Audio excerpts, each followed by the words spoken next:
Assalamualaikum warahmatullahi wabarakatuh. Om Swastiastu, Namo Buddhaya, salam kebajikan, salam rahayu, rahayu, rahayu. Jumpa lagi dengan saya Mas Kembang.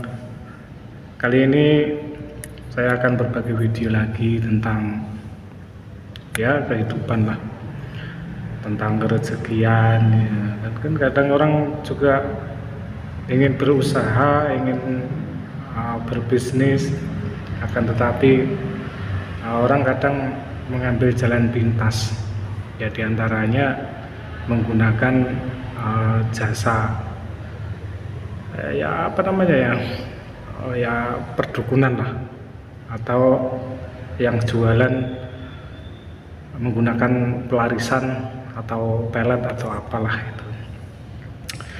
Namun sebelum saya lanjutkan video saya ini, pembahasan saya kali ini,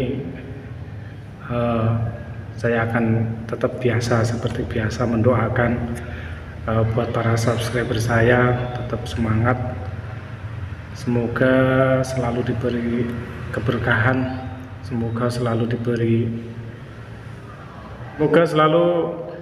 mendapatkan kebahagiaan.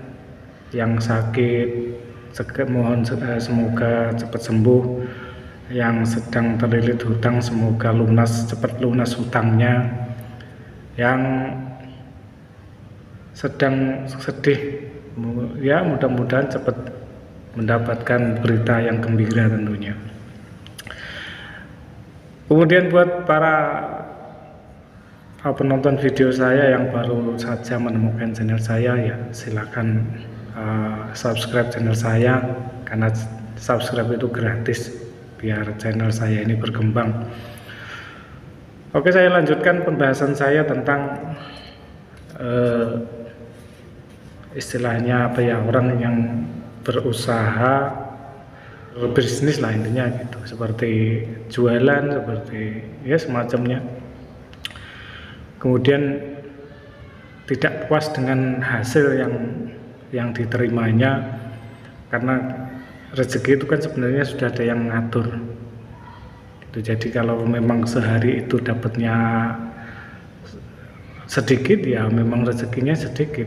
Akan tetapi ketika pada satu saat mendapatkan rezeki banyak, ya disyukuri. Tapi apabila mendapatkan rezeki yang kurang banyak, ya tetap disyukuri, karena sedikit banyak itu juga rezeki. Makanya banyak orang yang berusaha atau berbisnis, melakukan usaha-usaha jualan atau yang lainnya, itu menggunakan ikhtiar atau menggunakan doa-doa atau penglarisan lah intinya gitu. Jadi nggak terlalu bertele-tele. Ya sebenarnya pelarisan itu sebenarnya ya dibilang ada ya ada, dibilang nggak ada ya nggak ada. Itu tergantung pada yang menggunakan alat tersebut. Itu kan sebenarnya cuman sekedar motivasi, penyemangat lah ini gitu. Kalau sebenarnya ya sama saja. Kadang ada orang yang datang ke seorang spiritualis atau dukun, kemudian minta pelarisan, mulai dikasih bundelan atau bungkusan, ini ditaruh sini biar laris. Tapi saking percayanya, saking yakinnya, ya manjur, karena itu kan memang keyakinan dia. Itu jadi ada yang sebenarnya tidak menggunakan, ya intinya itu ada dua sisi. Yang sisi yang lain itu menggunakan sugesti, kemudian yang kedua yaitu memang benar-benar dengan bantuan jin atau yang lainnya, agar supaya orang pada datang ke tempat jualannya, misalnya warung atau apalah, itu rame. Itu memang ada. rame sampai pokoknya ya laris lah, ya larisan. Tapi sebenarnya itu kalau tahu ya orang pada takut sebenarnya, tapi kebanyakan orang ya nggak dikasih tahu. Makanya kali ini saya akan ngasih tahu tentang bahayanya orang yang mencari pengelarisan. Dan ini banyak lagi kasus-kasus selain pengelarisan, ini ada lagi yang lain-lainnya. Ini yang saya bahas yaitu pengelarisan. Itu biasanya memang laris, memang di luar istilahnya melebihi pendapatan orang biasa yang tidak istilahnya nggak sewajarnya lah, intinya gitu. Umumnya itu mendapatkan 100.000, kemudian di situ mendapatkan 500.000 atau lebih. Itu yang mungkin bisa karena ada bantuan jin atau dari mana. Akan tetapi ini sebenarnya kalau dari karma ini sebenarnya sama saja orang tersebut mengambil jatahnya anak cucunya nanti, intinya begitu. Jadi jatahnya rezekinya anak cucunya yang akan lahir nanti itu sudah diambil sama si, misalnya saya mencari pengelarisannya, kemudian itu benar-benar laris dan melebihi pendapatan orang biasa. Nah, itu sama saja saya ngambil jatah rezeki dari anak cucu saya, dan anak cucu saya itu ya reinkarnasi saya itu nanti ya sebenarnya saya sendiri. Nah, itu nanti bisa dilihat kalau anak cucunya anak cucu saya ada yang misalnya nyari pekerjaan sulit, mencari rezeki sangat sulit dan sangat minim sekali, bahkan sampai melarat lah istilahnya, tidak punya apa-apa, terus sampai di situ sampai mencari makan saja susah. Nah, disitulah nanti ya itu karma dari saya yang pernah saya menggunakan pengelarisan tadi. Jadi imbasnya ke anak cucu kita dan anak cucu buyut kita, bukan anak tapi buyut cucu.